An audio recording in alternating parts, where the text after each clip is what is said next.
Why didn't she put it on that night? I'll never know.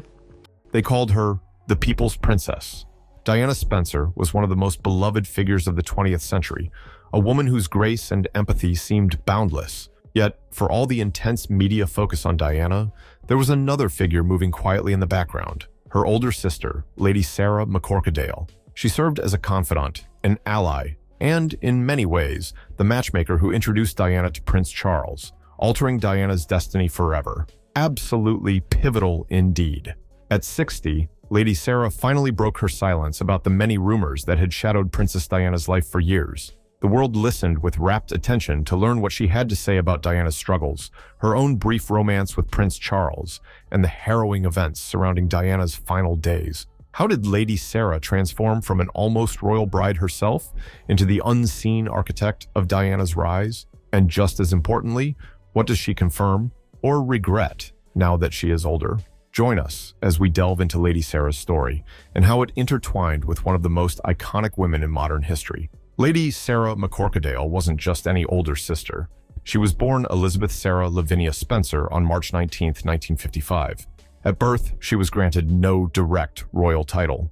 However, her father's eventual ascension to the title of 8th Earl Spencer in 1975 turned her into the Honorable, and she soon became known as Lady Sarah Spencer. Growing up, Lady Sarah and Diana had a strong bond, one that even intense media scrutiny and lofty royal expectations could never fully break. Still, Sarah's life was no smooth ride. During her late teens and early 20s, she fought a serious eating disorder that cast a constant shadow over her social life. Navigating the strict aristocratic circles meant enormous pressure to uphold a flawless public image. Much of her determination to conquer these challenges foreshadowed the kind of support she'd eventually provide for Diana when her sister's own battles began. Well before Diana captured the global spotlight, she was simply the shyest daughter in the Spencer family. Both sisters attended well-regarded boarding schools, Riddlesworth Hall and West Heath. While Sarah was comfortable in social settings, Diana was more introverted. The two sisters were tested further by their parents' divorce, which occurred when Diana was only 7. Seeking emotional refuge, Diana often turned to Sarah. Their close but distinct dynamics set the stage for the future. Sarah was more worldly, and Diana looked up to her older sister's ability to charm any room. Nobody at the time realized how pivotal Sarah would be in directing Diana's path toward Prince Charles and the royal family. It remains a lesser-known fact that Lady Sarah actually dated Prince Charles first. Their brief relationship made a splash in the tabloids when Sarah famously told a reporter she wouldn't marry Charles if he were the dustman or the King of England. The remark ended things swiftly. Charles's pride was dented, but neither he nor Sarah foresaw the gravity of what came next. By remaining in his social circle, Sarah unwittingly kept a window open for Diana to step through. Years later, Lady Sarah would admit that she underestimated the consequences of her actions. She saw Charles as a lonely figure burdened by duty and imagined her kind-hearted younger sister might bring him much-needed solace. Little did she know that this introduction would trigger a series of events leading Diana down a path of global admiration and heartbreak. Diana Frances Spencer was born on July 1, 1961, and her early years were spent on the Sandringham estate, closely tied to the royals. Her grandmother served as a lady-in-waiting to the Queen Mother, giving Diana glimpses of palace protocol from a young age. However, her home life was far from perfect. When her parents divorced, Diana stayed with her father, who became Earl Spencer, and endured a strained relationship with her stepmother, Rain. Throughout this turbulence, Lady Sarah remained a dependable source of support. In 1977, when Diana was just 16, Sarah introduced her to Charles, who was over a decade older. Grieving the death of his mentor, Lord Mountbatten, and still stung by Sarah's exit, Charles found Diana's gentle demeanor refreshing. Their romance developed quickly. By 1981, just a handful of dates later, Charles proposed. The public was enraptured by the story of a shy teenager swept off her feet by the future king. Yet cracks appeared early on. During an engagement interview, a journalist asked if they were in love. Diana replied, "Of course," while Charles added, "Whatever in love means." That unsettling moment would linger in the public's mind, foreshadowing the troubles that lay beneath the surface. On July 29, 1981, the world tuned in to watch Diana marry Prince Charles in a ceremony viewed by approximately 750 million people. Her colossal, trend-setting gown, complete with an enormous train, would become the emblem of a modern fairy tale.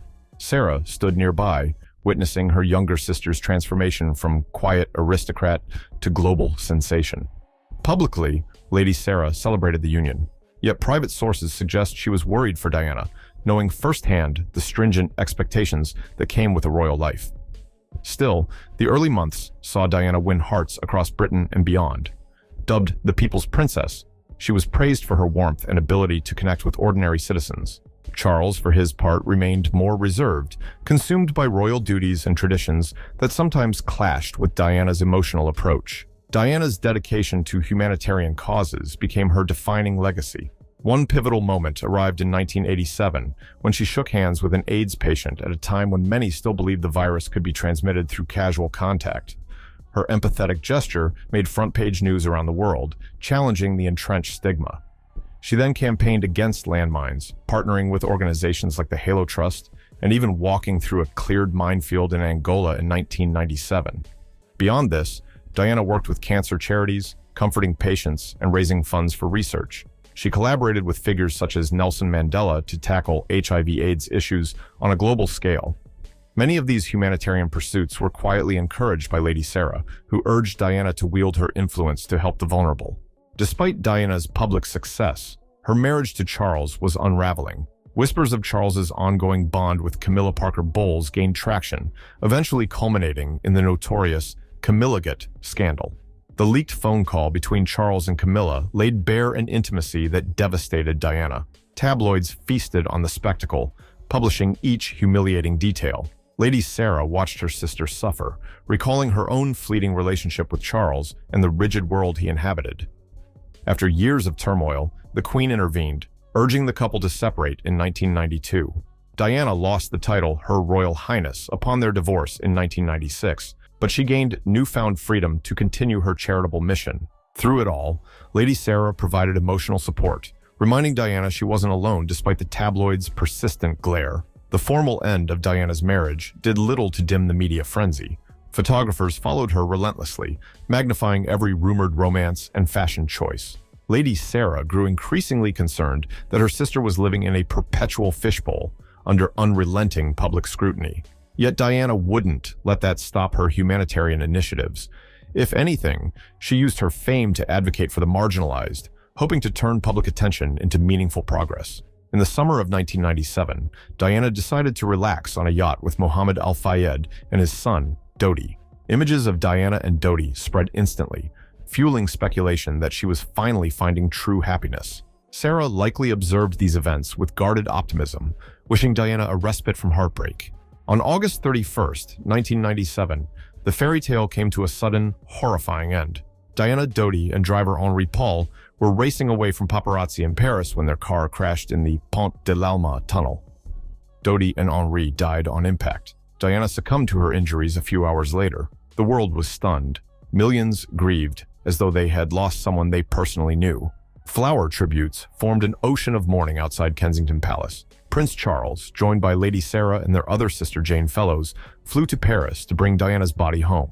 At her funeral, broadcast globally, the heartbreak was palpable. Sarah's grief was evident. She had lost not just a sister, but a friend she had guided from adolescence into the brutal world of royalty. Diana's death unleashed a torrent of conspiracy theories. From the driver's blood alcohol level to suspicions of foul play, countless speculations filled tabloids and tabloids' readers' minds. Some accused powerful forces of orchestrating the crash, while others pointed fingers at invasive paparazzi. Official investigations, including Operation Paget, concluded it was a tragic accident. Lady Sarah mostly maintained her silence regarding these theories. Mourning her sister in peace mattered more than debating the rumors. Speculation only compounded the family's sorrow. Though the public clamored for clarity, Sarah believed keeping Diana's dignity intact took precedence over feeding conspiratorial fires. For years, Sarah worked quietly with the Diana, Princess of Wales Memorial Fund, distributing grants to causes Diana held dear, including AIDS awareness and landmine eradication. She also served as High Sheriff of Lincolnshire, reflecting the Spencer tradition of civic responsibility. Whenever asked about Diana, Sarah would offer polite, measured answers, steadfastly refusing to fan any tabloid flames. However, around her 60th birthday, Lady Sarah opened up in rare interviews and appearances. She confirmed the swirling rumors about her earlier romance with Charles and how it paved the way for Diana. Tears glistened in her eyes as she spoke of wanting her sister to find genuine happiness, something she believed Charles, with his reserved personality, could provide. Sarah also acknowledged that Diana had confided her fears about Camilla, validating that the rumors of Charles's infidelity were grounded in truth. Through these candid revelations, Lady Sarah expressed remorse for underestimating how profoundly royal life would challenge Diana. She admitted suspecting early on that Charles and Diana were a mismatched pair. Still, part of her hoped Diana's warmth might soften Charles's innate reserve. Sarah described the pain of watching Diana become a permanent fixture on front pages, her every move scrutinized and sometimes harshly criticized. Sarah likewise emphasized that Diana was more vulnerable than people realized. Beneath the glamorous wardrobe and radiant smile was an often lonely woman who struggled with her role. By corroborating Diana's accounts of betrayal and isolation, Sarah offered the world a fuller understanding of the complex layers beneath the headlines. After Diana's passing, Sarah helped ensure her humanitarian pursuits thrived. The Diana, Princess of Wales Memorial Fund supported numerous initiatives related to HIV/AIDS, homelessness, and children's hospitals. Sarah's dedication to these efforts kept Diana's philanthropic ideals in the public eye, safeguarding the memory of the sister she had introduced into the royal family so many years prior. She also became a comforting figure for Princes William and Harry, providing them with connections to Diana's upbringing and the Spencer lineage. Both princes carried Diana's philanthropic torch, with William focusing on mental health advocacy and Harry championing veterans' causes and landmine clearance projects, echoing many of Diana's commitments. What if Lady Sarah had never dated Charles? Would Diana's life have taken a different route, away from the palace gates and constant media storms? Lady Sarah has acknowledged pondering those questions herself. She recognized Diana's innate desire to help others and guessed that Diana might still have found a platform for her altruism, albeit in a less high-profile context. Nonetheless, the notion that Sarah's simple introduction might have irrevocably steered Diana into a life marked by both adoration and tragedy clearly weighed on her. She hinted that she wished she could rewind time, but she also believed fate might have brought Diana into the public eye regardless. Even after all these years, Princess Diana remains a symbol of empathy and modernity within the royal family. Her willingness to approach social issues head-on broke barriers. Lady Sarah, for her part, has finally confirmed many long-whispered truths, helping fill in the gaps of Diana's complicated narrative. No longer just the sister who dated Charles first, Sarah stands as a key figure who tried to protect Diana from dangers neither of them fully anticipated. Sarah's confessions at 60 served as a reminder that behind iconic stories, real people wrestle with guilt, love, and mistakes.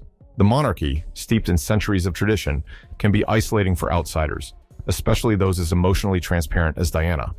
Sarah's hindsight underscores that one small act, an introduction, can ripple out to transform not just a single life, but an entire royal institution. So, how should we regard Lady Sarah's role in Diana's life? Was she a loving sister who provided crucial support, or the inadvertent matchmaker who set Diana on a perilous path? In many respects, she was both. By confirming rumors and offering her regrets, Lady Sarah has shown that the lines between good intentions and unintended consequences can blur easily under the media spotlight. Diana's story, filled with compassion and heartbreak, remains an emblem of resilience. Lady Sarah's recollections paint a richer portrait of that tale, revealing the human struggles that unfolded behind closed doors. Even in a world of crowns and titles, emotional bonds and family loyalties can be every bit as complicated as they are in everyday life. Thank you for joining us on this exploration of Lady Sarah McCorquodale and Princess Diana. What do you think of Lady Sarah's revelations? Could Diana's destiny have been altered by a single change of heart? Share your thoughts in the comments below. And if you found this video insightful, please like, subscribe, and stay tuned for more deep dives into the stories that shaped our world. Remember, sometimes the quiet confessions of those closest to the headlines can change how we understand history itself.